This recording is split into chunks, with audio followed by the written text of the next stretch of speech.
Bismillahirrahmanirrahim. Alhamdulillahi rabbil alamin. Ar-Rahmanir Rahim. Maliki yaumiddin. Iyyaka na'budu wa iyyaka nasta'in. Ihdinas siratal mustaqim. Siratal ladzina an'amta 'alaihim ghairil maghdubi 'alaihim waladdallin.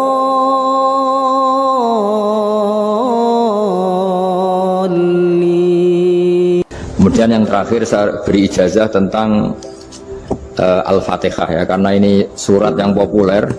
Kalau saya ijazahi Quran 30 juz pasti sampean nggak hafal ya. Atau ijazah surat Baqarah, kalau mau Baqarah mau ijazahi surat Baqarah mau 2 juz setengah mau Mas Asep yang Fatihah aja yang gampang ya. Nah, ya Qul Fatihah ini paket ringan ini, tapi pahalanya apa? Besar. Ini beda ya, artinya selama ini mungkin Anda baca tapi monoton ya. Tapi ini saya bacakan teks aslinya tentang istilahnya itu mazaya itu kelebihannya Fatihah. Saya baca Arabnya dulu, nanti ini terakhir ini ijazah. Tadi kan saran-saran umum tentang sosial ya, pokoknya jadikan kebaikan itu punya nilai sosial yang baik lah. Jadi nanti orang yang nggak amanah nggak laku ya, calon bupati, gubernur, presiden yang nggak amanah juga nggak laku. Begitu juga kiai yang tidak amanah juga nggak laku, suami yang nggak amanah juga nggak laku, istri yang nggak amanah juga. Sehingga kebaikan ini jadi nilai sosial yang dalam tanda kutip sudah keniscayaan ya. Yang diinginkan Allah itu seperti itu, bukan kebaikan yang dipaksakan karena kekuatan negara. Maksudnya kalau bisa kebaikan itu tidak usah dipaksakan. Memang satu sudah satu kebutuhan. Kayak cerita-cerita di negara maju itu, bahkan apapun jatuh itu nggak ada yang ngambil apa itu. Makanya gambarannya Mekah Medina kan gitu kan, barang jatuh nggak ada yang berani ngambil itu, saking sudah jadi sistem. Sehingga banyak negara di Eropa itu yang sampai nggak punya tentara, nggak punya polisi karena kebaikan sudah. Nah kita kan masih capek, polisinya aja capek, apalagi masyarakatnya, karena ya kebaikan itu belum jadi nilai bersama. Nah kita selain ditopang negara, ada polisi, ada tentara, itu kita usahakan kebaikan itu jadi nilai bersama. Tadi wa'tamiru bainakum bima'ruf. Dan kita punya reputasi yang bagus dalam bab ini.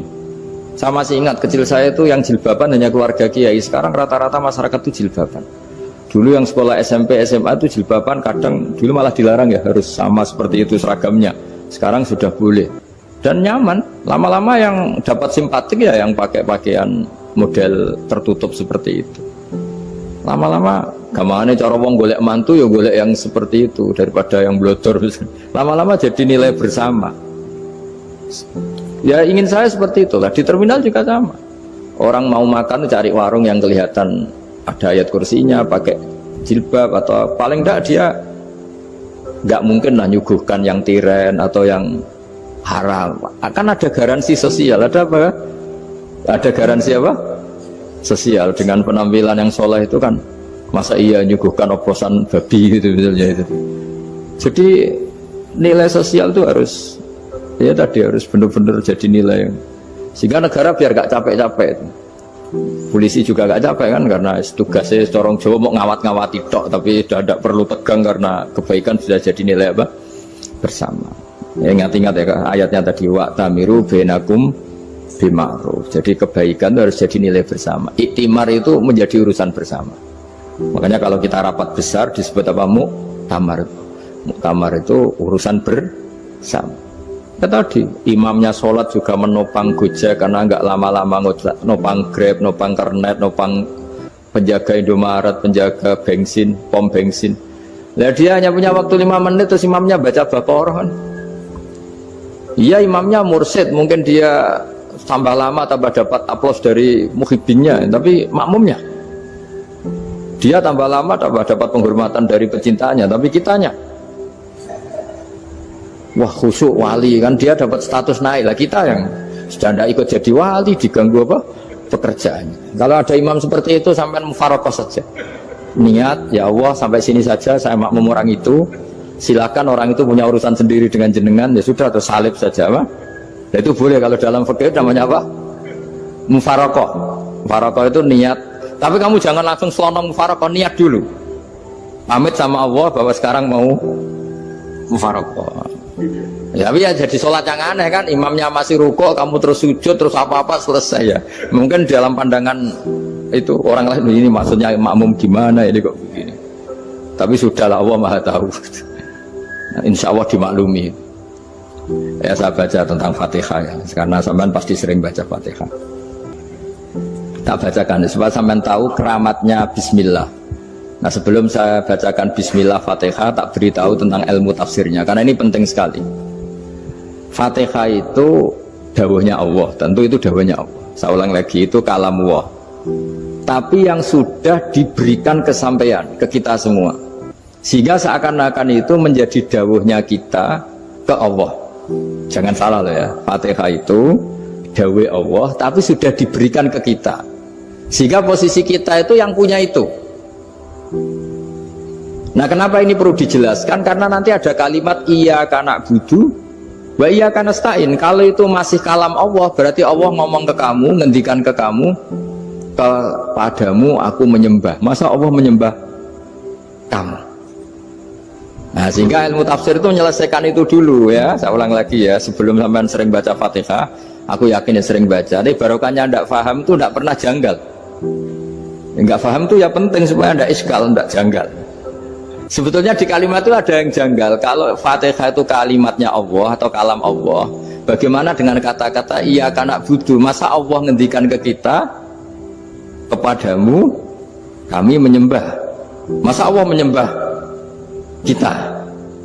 Maka penyelesaiannya secara ilmu tafsir gimana? Semua ulama mengatakan, bukan satu dua, semuanya mengatakan di Fatihah itu semuanya diberi kawalan kalimat.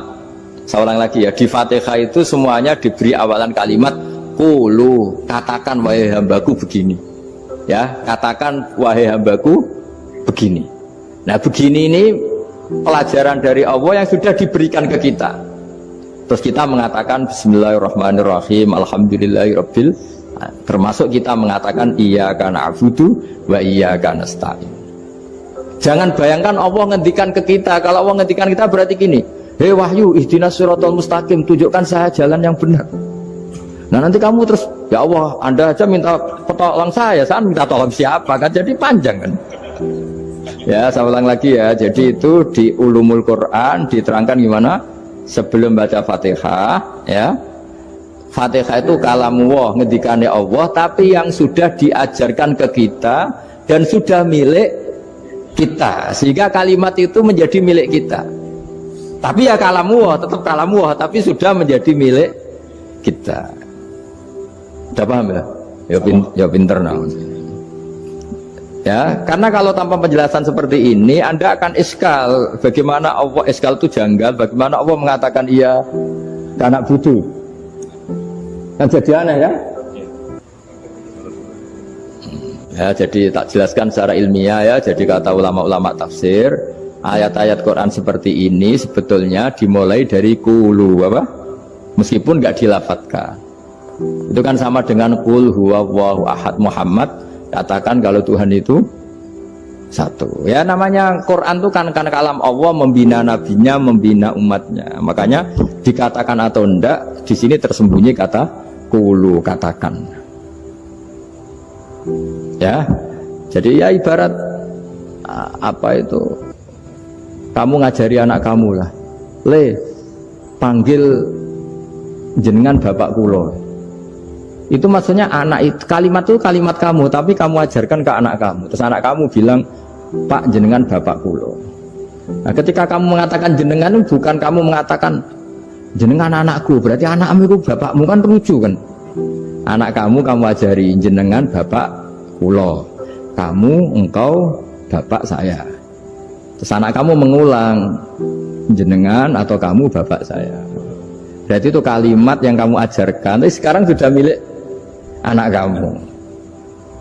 Kalau itu kalimat kamu kan lucu, masa anak kamu bilang bapak? Nah itu seperti itu. Jadi ulama memberi solusi atau jawaban iya karena na'budu.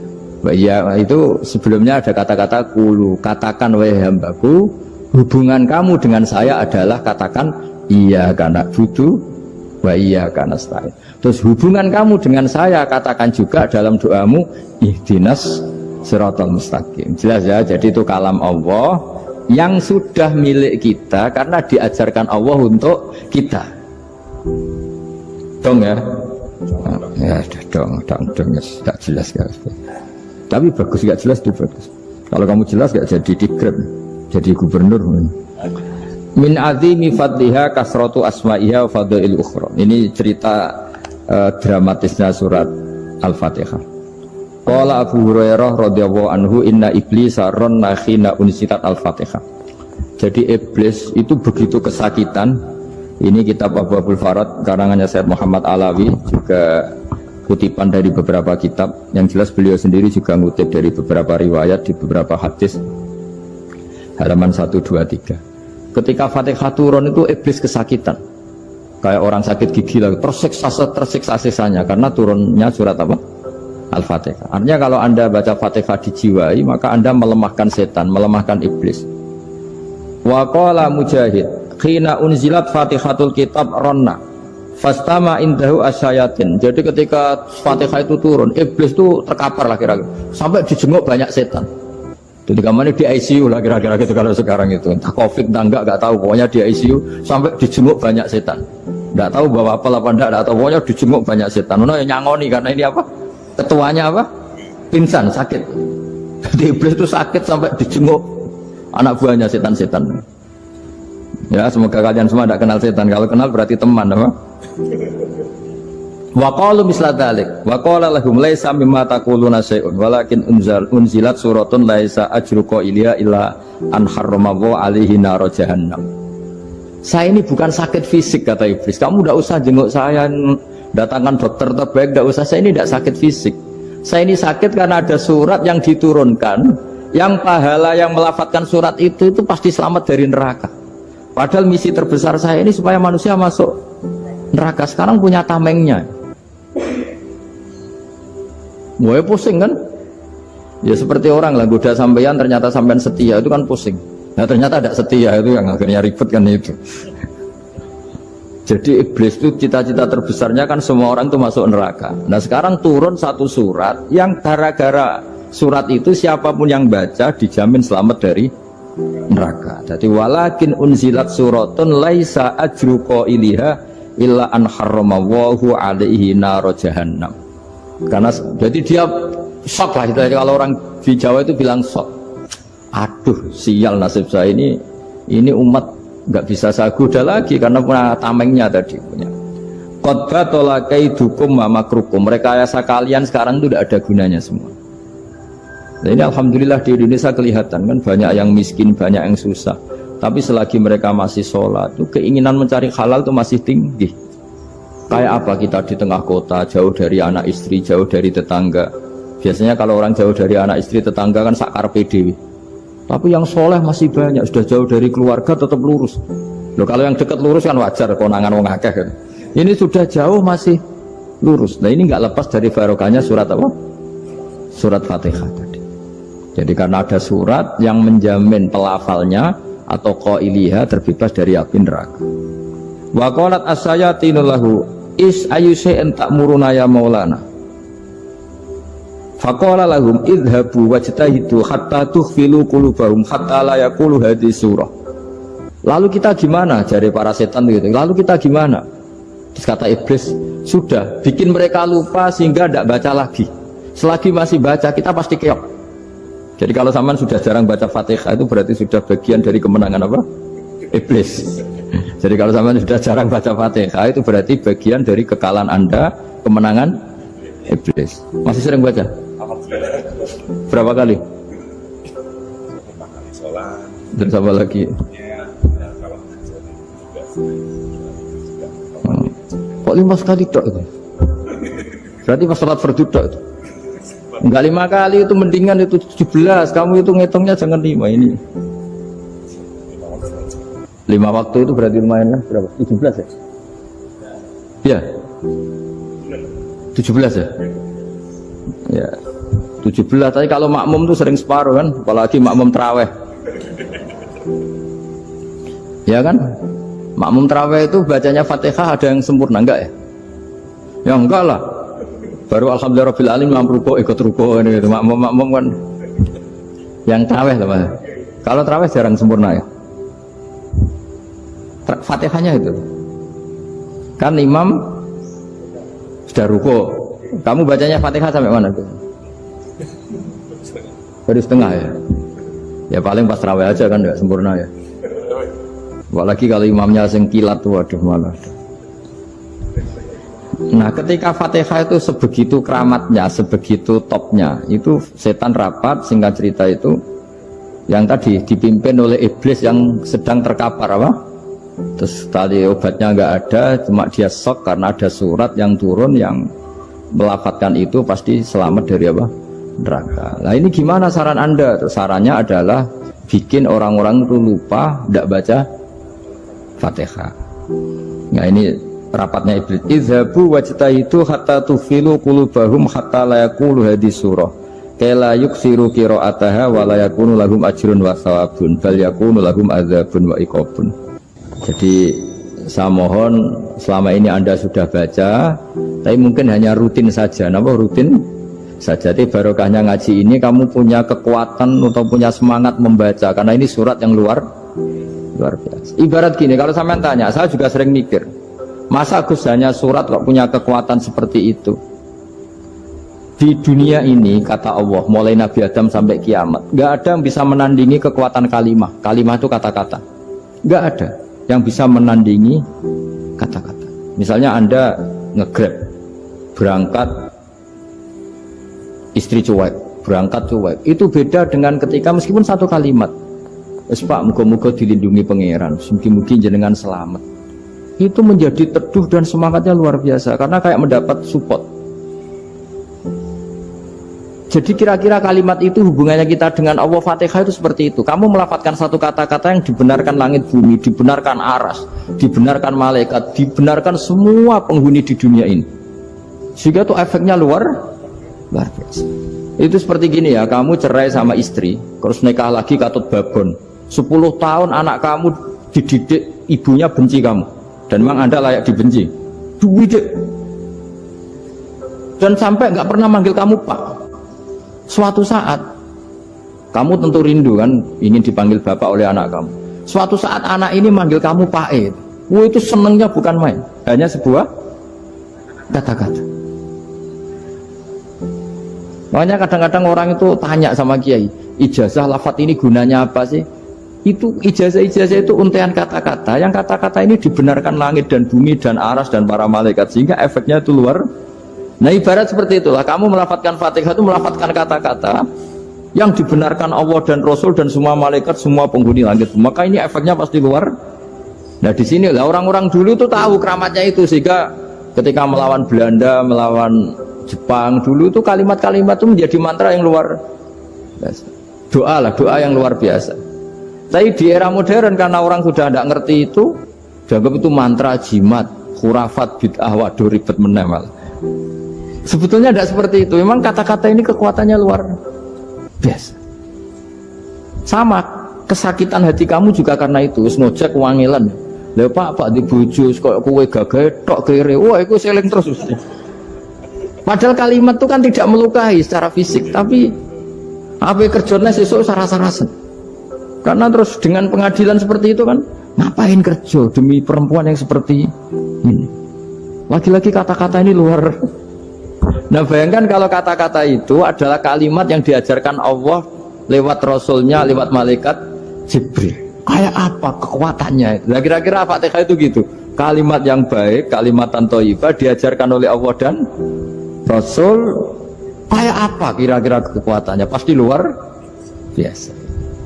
Wong support yang dikatakan istri kita, anak kita aja luar biasa, apalagi ini support yang diajarkan Allah dan Rasul. Ya makanya saya mohon kalau baca Fatihah, baca kalimat-kalimat thayyibah ketika sholat itu dijiwai.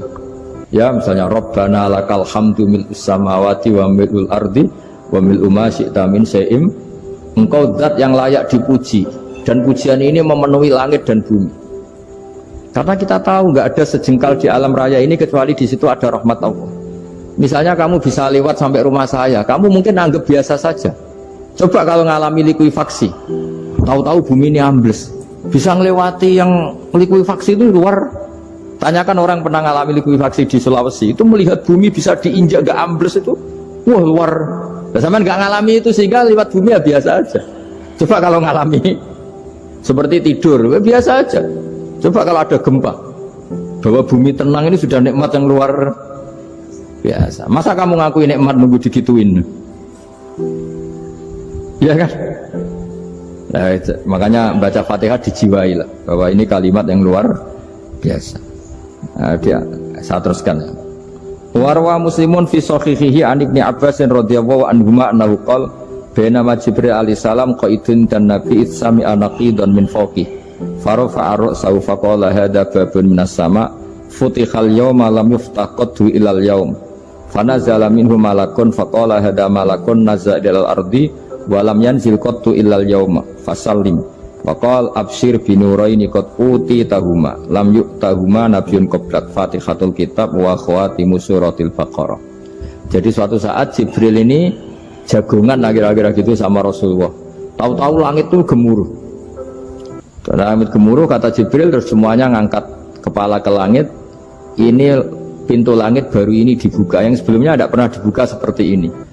Turunlah malaikat, yang malaikat ini pun malaikat spesial, yang nggak malaikat murahan lah kira-kira gitu, yang nggak pernah turun ke bumi kecuali juga saat itu, dengan penyambutan yang luar biasa, dengan semuanya tidak pernah terjadi, hanya karena bahwa surat Fatihah. Jadi ini surat yang luar biasa, pengawalannya lewat malaikat yang spesial, nggak pernah turun di bumi kecuali saat itu, penyambutannya juga nggak pernah seperti itu, baru seperti itu. Jadi semuanya itu spesial. Nah, kenapa ini spesial? Karena di situ ada isi puja-puji kepada Allah Subhanahu wa ta'ala. Ada ikrar kita, alhamdulillah rabbil alamin, ar-rahmanir rahim. Ikrar ini penting. Kalau contoh paling gampang gitulah. Kamu punya istri selama ini cerewet terus. Suatu saat ngomong, "Pak, tak angen-angen rono wong lanang koyo sampeyan." Wah, itu langsung tidak ada lelaki sebaik engkau. Itu sama senengnya, masya Allah. Karena ada ikrar dari seorang istri ke kamu. Nah, bayangkan kalau ikrar kita sebagai hamba diakui oleh Allah Subhanahu, maka ikrar ini akan dicatat sebagai kebaikan kita yang kita panen nanti di akhirat. Karena ada ikrar. Kita ikrar bahwa alhamdulillah rabbil alamin, kita ikrar ar-rahmanir rahim, kita ikrar maliki yaumiddin, kita ikrar iyyaka na'budu wa iyyaka nasta'in. Sampean misalnya jadi orang Indonesia, ketemu orang Indonesia yang makmur di Jerman, terus lupa Indonesia. Kamu orang Indonesia, enggak, saya enggak orang Indonesia. Mangkel gak kira-kira? Mangkel. Karena salah ikrar kan gitu. Ya, jadi saya mohon jangan anggap kalimat itu hal yang biasa, tapi luar biasa. Nggih, ngoten mawon. Assalamualaikum warahmatullahi wabarakatuh.